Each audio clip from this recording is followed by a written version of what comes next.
Hi everyone, Nishka here from EurekaCrystalBeads.com with another fun beading video for you. But before I get started, quick reminder, go ahead and check out the rest of our channel, and if you like what you see, make sure to like and subscribe so that we can keep bringing you more content. Okay, so today's video, I'm very excited because it's a little bit different than what we normally do. We are going to be making some really fun chunky macrame beaded summer string bracelets. So here's a few examples of the different ways that you can make this look if you switch up the kinds of beads that you are using.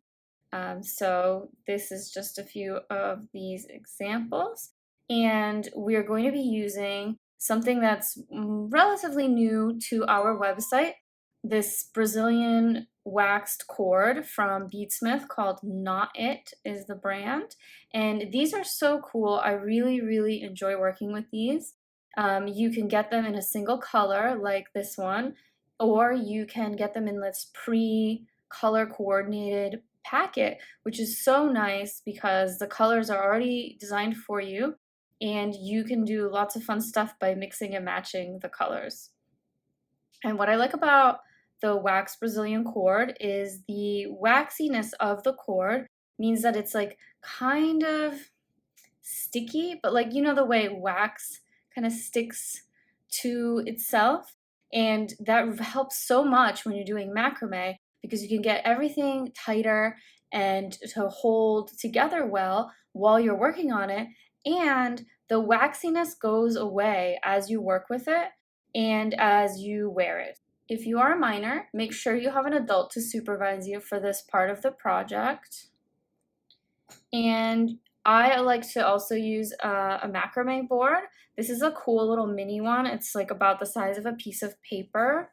Then I can't even fit it on screen. And it's got these nice little notches in this foam board that you can use to do all of your macrame. If you get really complicated things, you have so many notches to work on with multiple strands. We'll only be using one little notch, but it does help with the tension that you need. So I will be using this as well. And finally, some chunky beads. So we have these cool little collections. These are the Masterpiece collections from John Bead, and they come in this cool assortment of funky different shapes and colors that are all inspired by a particular masterpiece artwork. So this one is allegorical figure, and you see it's got some of those beads that I used in this bracelet here. And they're just fun, they're chunky. It's great to have like this little box of different things that you can potentially use for accents and just, you know, to have extra weird beads around to play with for any kind of project. So I really like using stuff from these. Here's the Masterpiece collection of Starry Night, which is also, you know, very pretty, color coordinated. The boxes all are slightly different, so you may get different assortment of beads in your box, but they will all be roughly close to the colors that you see in the original Masterpiece artwork. And there's a lot of really cool funky stuff in here. So these are fun to check out, and they're a great little addition to have around for doing all sorts of fun projects. But let me clear all this away and we can get started on making our bracelets. Okay, so I've gone ahead and cut about 10 inches of a strand. I'm choosing to work with a black strand for the center, which is the part that my beads will be threaded on. And then I wanted the macrame around the beads to be a contrasting color, so I chose this pink. And this is way more than you will need for this design, but I'm a big fan of cutting way more so that the pieces that you have left at the end are still usable.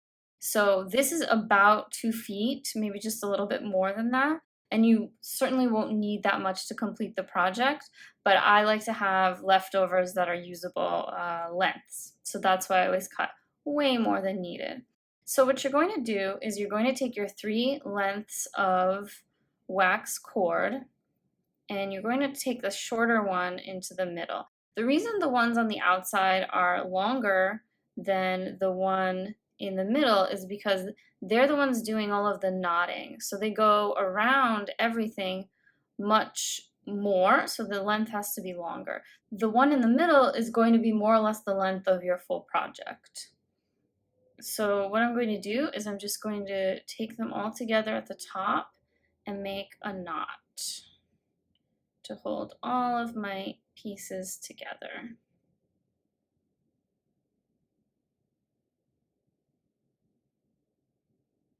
Now I'm going to take my macrame board and I'm going to just use one of these slots to hold tension on my project, just like that.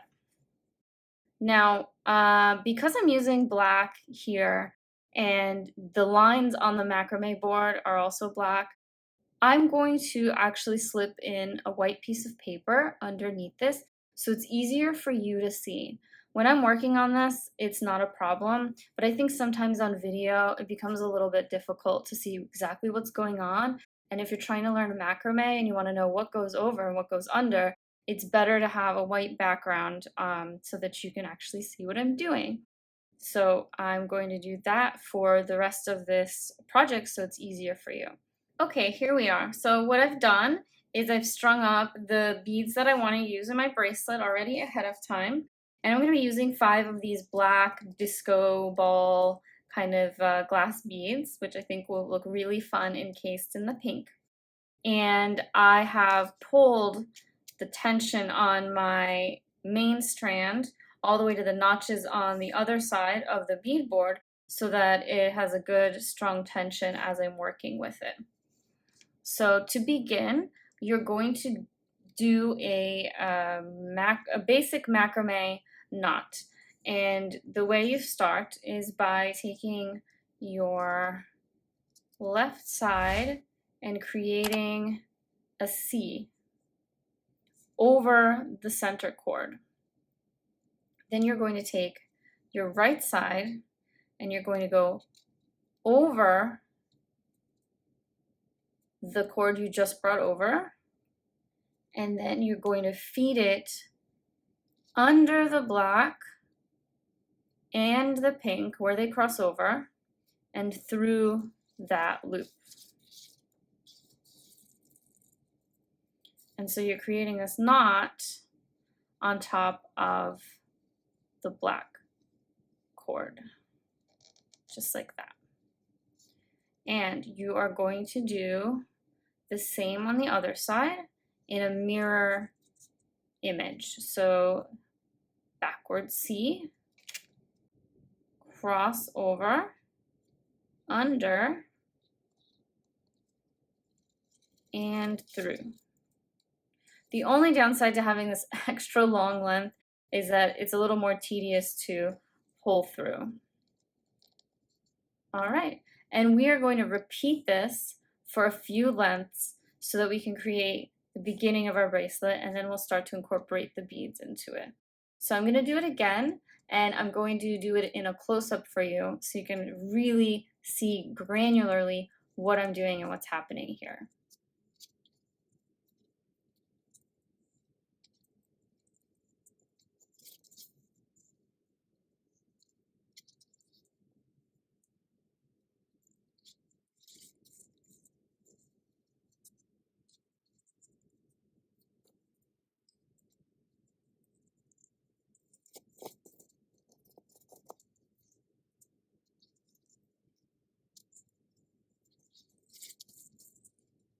So this is as far as I'm going to go here. It's really up to you how long you want to make this portion of your bracelet, and it depends on factors like how much do you want the front beaded portion to take as part of the bracelet versus the clasp, how big your beads are, how many beads you're using. So this is all very variable and personalized. Here I made it this long, and on this one it's a little bit longer. So you can see it really depends on how much you want to do, how long you want to make them, and you can make up extra bracelet size on the back end when you are working to create your clasps. So there's lots of wiggle room.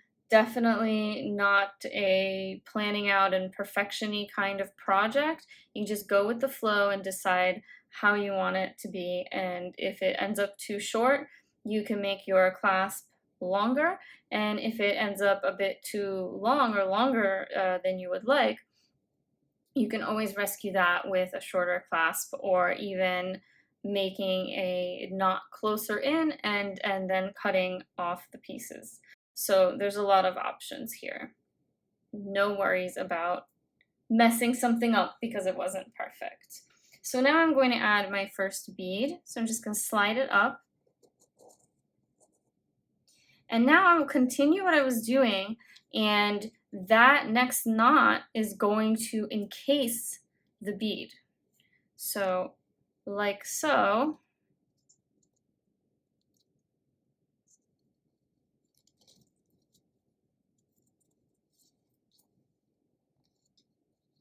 Right there. And then everything is always done in pairs. So if you do one side, you have to do the other side. If you end up doing it all in one direction, what will happen is that your bracelet will start to have a little bit of a twist in it, which is a perfectly reasonable design decision. But if you want a nice flat bracelet, you want to avoid that. And if you want to make it twisty, that is perfectly fine too. So there you go. And I really like the contrast with the pink and the black. So I'm going to do a second set because I think it looks cool. So, but you can add the next bead right away after the first set, or you can make the gaps in between even longer. It really depends on what look you're going for, and I would suggest experimenting and trying different styles and just seeing what works for you and what you like best. I'm loving this contrast. So now we're to our next bead,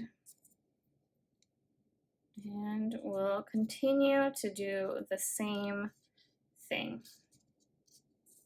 Now, I have a tendency to space out as I'm working, and if that happens to you, or if you get interrupted and have to step away, you know, the phone rings, the dog is barking, your kids are screaming, what have you, you might forget where you were. Where was your last knot? Did I just do this side, or did you just do this side? There's a pretty easy way to tell so that you know where your next knot should be, and I will show you that right now. So as you do this, the side that you started from, the side where you made your C, is also going to be the side where your strand is coming up. So here, if you look very closely, you'll be able to see that the strand is up, pulling right up out of that knot. So when you are all done with it, if you look very, very closely, this is coming underneath here, and this one is coming up. So you know the last one you did was on this side, because that's the knot, the C that strand came out of. So you know, okay, coming out of here means I start on this side. So then you go and make your C on this side.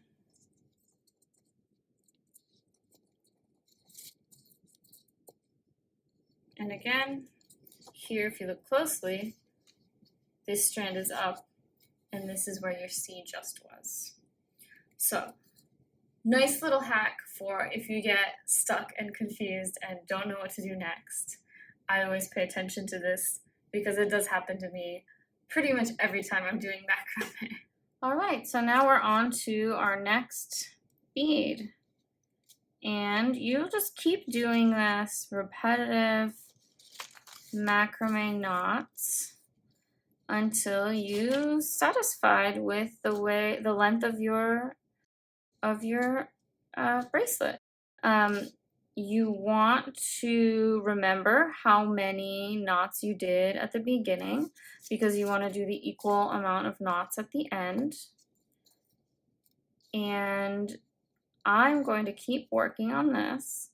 And when I am done and have completed encasing all of my beads and making this last bit to match here, I will be back and then I will show you the next step because we are going to finish off the front portion of the bracelet and then we'll need to create our sliding clasp.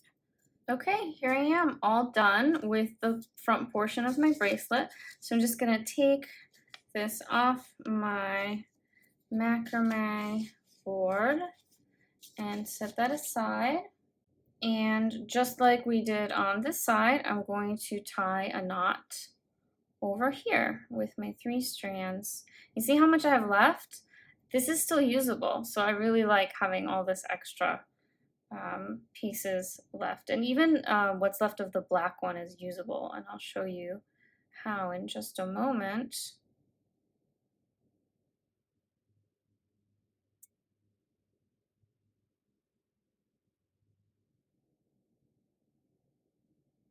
Okay, so now we snip off the ends.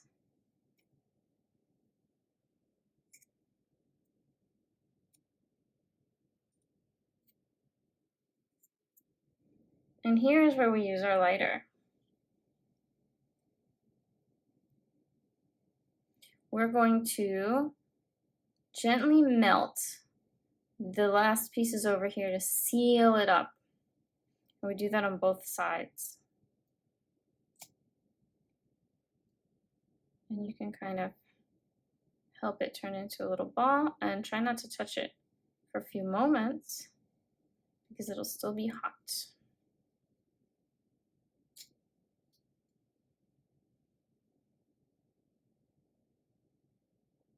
So we have the front of our bracelet and now we have to make the clasps. So I'm going to use the leftover pieces from our macrame to make the sliding clasp. So the way you do this is you take your bracelet and you want to lay it in the very middle of your clasp strand. And here we'll tie a knot. And you just want to make sure that knot is right in the very middle as best you can. And you want it to be underneath the knot that you had made earlier with your 3 original strands. And then we're going to turn that over and we're going to make another knot on the other side so that it holds nicely on both sides.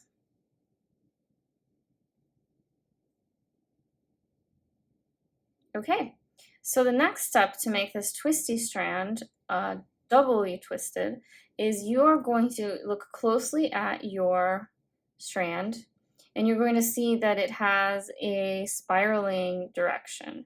So if you go towards the spiral, you will make that spiral tighter. And if you go against it, you'll start to see these like weird little gaps in the strand. So make sure you're going with the spiral and you're going to twist and twist and just make sure you keep holding that tension even if it twists upon itself. You'll lose the twist if you let go. Twist. And then you're going to take the other piece, you're going to hold them together without letting go of that tension. And you are going to let them twist together as you release. And you can help that along as well. And you can tie your knot at the end here.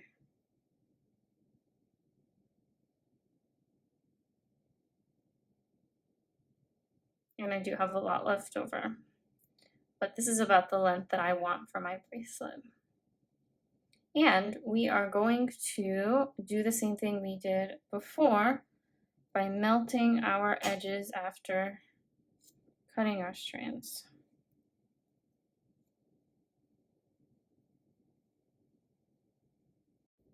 Okay, so you have your bracelet mostly made. We have our clasp part, and we just have to make that slider piece that will allow this to move apart. So how do we do that? Well, we are going to place the two pieces parallel to each other, and then we are going to get another piece of wax cord, and I'm using the leftover from the middle part here. It's about 6 inches. You probably don't need more than 4, but it depends on also how long you want to make your slider. And we are going to do the same thing as we were doing before with the macrame knots. But you will start with making one knot, just a regular overhand knot, and try to get it in the center of your piece.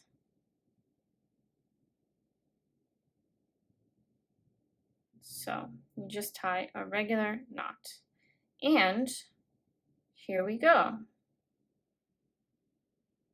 Over, over, under, and through.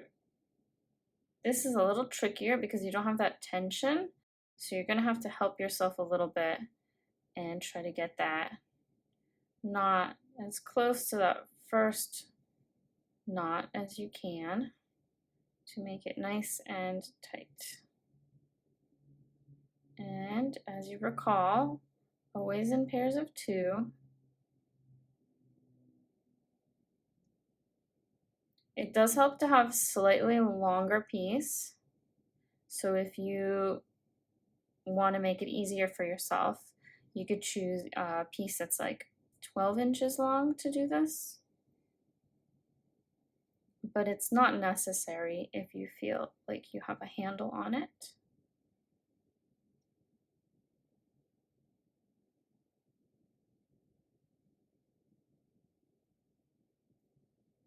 So I like this amount. I think it looks good and it will work with the slide.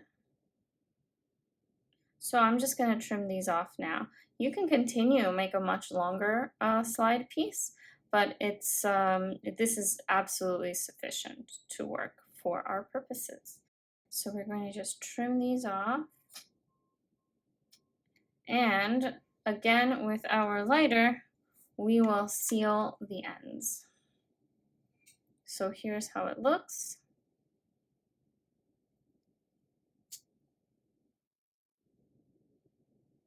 It's always good to hold it a little bit of a ways away from your fingers so that you don't accidentally burn yourself.